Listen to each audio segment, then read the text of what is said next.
Cricket media சார்பாக வருக வருக என அன்போடு வரவேற்கிறேன். இந்த சேனல் தங்களுக்கு பிடித்திருந்தால் லைக் செய்யவும், ஷேர் செய்யவும், சப்ஸ்கிரைப் செய்து கொள்ளவும், பெல் பட்டனை கிளிக் செய்யவும். கிரிக்கெட் ஆர்வலர்கள் அனைவருக்கும் வணக்கம். பாயிண்ட்ஸ் டேபிளில் என்ன மாறுதல் ஏற்பட்டிருக்குன்னு பார்த்துருவோம். மேற்கண்ட 4 அணிகளுக்கு இடையிலான போட்டி தான் இனி வரக்கூடிய மிச்சம் இருக்க ஐபிஎல் போட்டிகள் அனைத்தும். நீயா நானா அப்படின்னு முதல் 2 இடத்தை பிடிக்க போடும் அணிகள் எது அப்படிங்கிறத பார்ப்போம். அதுக்கு முன்னாடி நேற்று ஆர்சிபி அணி தோற்றதுனால 2ஆம் இடத்துலேருந்து 3ஆம் இடத்துக்கு கீழே வந்துட்டாங்க. ஸோ இருந்த போதிலும் இன்னொரு மேட்ச், கடைசி மேட்ச் இருக்குது. அதில் ஜெயித்தாலும் கூட 2ஆம் இடத்தை பிடிக்கிறதுக்கு வாய்ப்புகள் சிறப்பாக இருக்குதுன்னு சொல்லலாம். ஸோ இந்த போட்டி முடிவுகளில் நாம் ஏற்கனவே கணித்த மாதிரி ஆர்சிபியோ அல்லது மும்பை இந்தியன்ஸோ கப்பு அடித்தா நம்ம கணித்த கணிப்பின் பிரகாரம் சிறப்பு அப்படின்னு சொல்லலாம். அதற்கான பாதையை தான் நம்ம வகுத்துக்கிட்டு இருக்கோம். இன்னும் ஒரு சில மேட்ச் மட்டுமே அதற்கு பாக்கி இருக்கிறது, பொறுத்திருந்து பார்ப்போம். இப்போ நேற்றைய போட்டியில் நாம் கணித்த அடிப்படையில் என்ன ப்ளஸ் என்ன மைனஸ் நடந்துச்சின்னு பார்ப்போம்.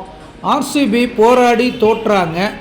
அதில் சிறந்த வீரர்களாக நாம் விராட் கோலி, ஜாக்கப் பெத்தேல், ரஜத் பட்டிதார், குருணால் பாண்டியா, புவனேஸ்வர் குமார், எஸ் தயாள் நல்லா விளையாடுவாங்கன்னு சொல்லியிருந்தோம். ஜாக்கப் பெத்தேல் இடம்பெறல, பில்சாட்டு வந்திருந்தார். அதற்கு பதிலாக வந்த பில்சாட்டும் நல்லா தான் அடித்தார். 62 ரன்கள். கோலி 43 ரன்கள், ரஜத் பட்டிதார் ஒரு 18 ரன்கள், குருணால் பாண்டியா கிட்டு விக்கெட் முறையில் 8 விக்கெட்டில் அவுட் ஆகிட்டார். ஸோ இவங்க இப்போ பேட்டிங்கில் ஓரளவுக்கு நாம் கணித்த வீரர்கள் நல்லா தான் பண்ணியிருக்காங்க, பெர்ஃபார்ம் பண்ணியிருக்காங்க.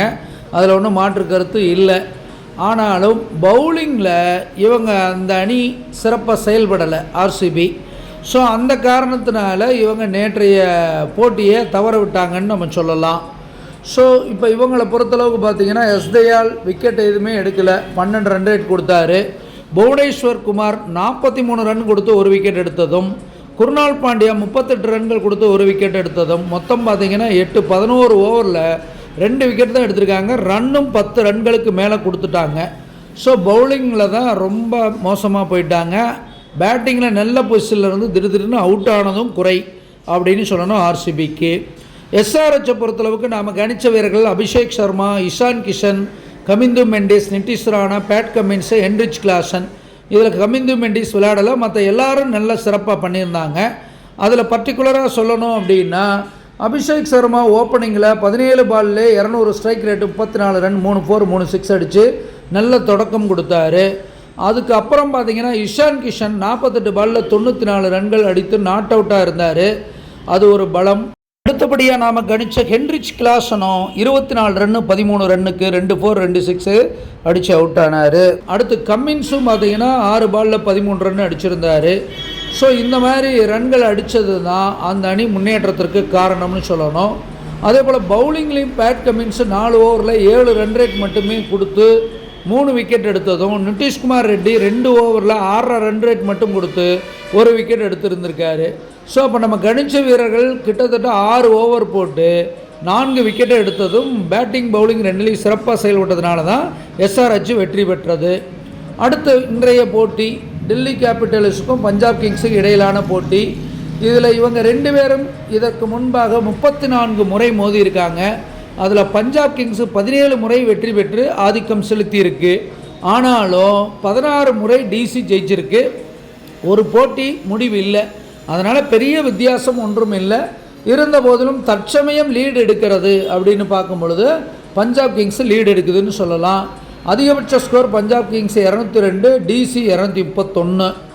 அடுத்து ஜாமக்கோல் பிரசன்ன ஜாதகம் என்ன சொல்லுது அப்படின்னு பார்ப்போம். ஜாமக்கோலை பொறுத்தளவுக்கு பஞ்சாப் கிங்ஸோடைய அதிபதி மால் பார்த்திங்கன்னா 6ஆம் இடத்துல இருக்கிறது பஞ்சாபுக்கு சிறப்பு இல்லை. டிசியுடைய அதிபதி அதன் தலைமையிலே உட்கார்ந்து பலமாக இருக்கிறது டிசிக்கு சிறப்பு. டிசியுடைய லாபாதிபதி பாக்கியஸ்தானத்தில் உட்கார்ந்து பாக்கியாதிபதி சேய்ப்பாக்கிறது டிசிக்கு கூடுதல் பலம். அதே போல் உதயாதிபதி பஞ்சாப் கிங்ஸோடைய உதயாதிபதி உதயஸ்தானத்தில் லாபாதிபதி வந்து உட்கார்ந்தாலும் கூட அவர் மதியாக இருக்கிறது சிறப்பில்லை. மந்தன் மதி தொடர்ந்து வர்றதுனால பஞ்சாப் கிங்ஸு கொஞ்சம் குழப்பத்தில் இருப்பாங்க. ஆனால் டிசி அணி வெற்றி பெறுவதற்கு அதிக வாய்ப்புகள் இருக்கிறதாக நம்ம பிரசன்ன ஜாதகம், ஜாமக்கோல் ஜாதகம் சொல்லுதுங்கிறதுல மாற்று கருத்து இல்லை. ஸோ இந்த செக்மெண்ட் வின்னர் டிசி. நஷ்ட ஜாதகத்தை பொறுத்தளவுக்கு பார்த்தீங்கன்னா டிசியுடைய அதிபதி புதன் 12ஆம் இடத்துல மறைகிறது அவ்வளோ சிறப்பு இல்லை. அதே இது பஞ்சாப் கிங்ஸோட அதிபதி டிசி தலைமையில் உட்காந்து டிசியை ஒரு ஆட்டி தன் வீட்டை பார்க்கறதுனால பஞ்சாப் கிங்ஸுக்கு கூடுதல் பலமாக பார்க்கப்படுகிறது. டிசியுடைய லாபாதிபதி செவ்வாய் நீசம் பெறுவதும் டிசிக்கு பின்னடைவு. பஞ்சாப் கிங்ஸுடைய லாபாதிபதி சுக்கிரன் உச்சம் பெற்றிருப்பது கொஞ்சம் பஞ்சாப் கிங்ஸுக்கு கூடுதல் பலமாக பார்க்கப்படுகிறது. ஸோ இப்போ நஷ்ட ஜாதகம் டிசியை காட்டிலும் பஞ்சாப் கிங்ஸுக்கு தான் கூடுதலான வாய்ப்பை தருகிறது. ஸோ அப்போ இந்த செக்மெண்ட்டுடைய வின்னராகவும் பஞ்சாப் கிங்ஸை கருதலாம். அடுத்தபடியாக டுடே லக்கி, இன்றைக்கி யார் லக்கி இருக்க போகுது அப்படின்னு பார்க்கும் பொழுது 66வது மேட்ச்சில் பஞ்சாப் கிங்ஸுக்கு நல்ல வெற்றி வாய்ப்பு, லக்கி, அதிர்ஷ்டம் எல்லாமே கிடைக்குதுன்னு சொல்லலாம். ஸோ இந்த செக்மெண்ட் வின்னர் பஞ்சாப் கிங்ஸு. அவர் ப்ரிடிக்ஷன்ஸை பொறுத்தளவுக்கு ஹெட் டு ஹெட்டில் பஞ்சாப் கிங்ஸ் ஜெயிக்குது. நஷ்ட ஜாதகம் Punjab kings, today lucky Punjab kings, Prasanna ஜாதகத்தில் மட்டும்தான் டிசி ஜெயிக்குது. ஸோ அப்போ 4-3 அடிப்படையில் பஞ்சாப் கிங்ஸு லீட் எடுக்குதுங்கிறதுல மாற்று கருத்து இல்லை. பஞ்சாப் கிங்ஸு மழை வராமல் இருந்தால் அந்த போட்டியை ஜெயிச்சிருக்கிறதுக்கு வாய்ப்பு இருந்திருக்கு.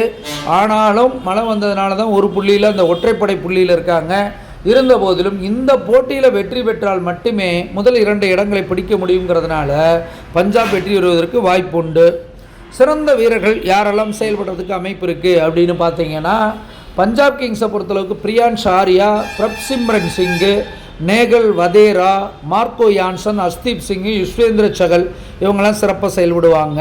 டிசியை பொறுத்தளவுக்கு பார்த்தீங்கன்னா கேஎல் ராகுல், ட்ரைஸ்டன் ஸ்டப்ஸு, அஸ்டோஷ் சர்மா, மாதவ் திவாரி அவர் இறங்கினாருன்னா சிறப்பு, துஷ்மந்தா ஜமீரா, முஸ்டாஃபிசுர் ரஹ்மான் இவங்கெல்லாம் சிறப்பாக செயல்படுவாங்க. ஜாதகம் பார்க்க, படிக்க, எழுத அடியனை வாட்ஸ்அப்பில் தொடர்பு கொள்ளவும். நன்றி, வணக்கம்.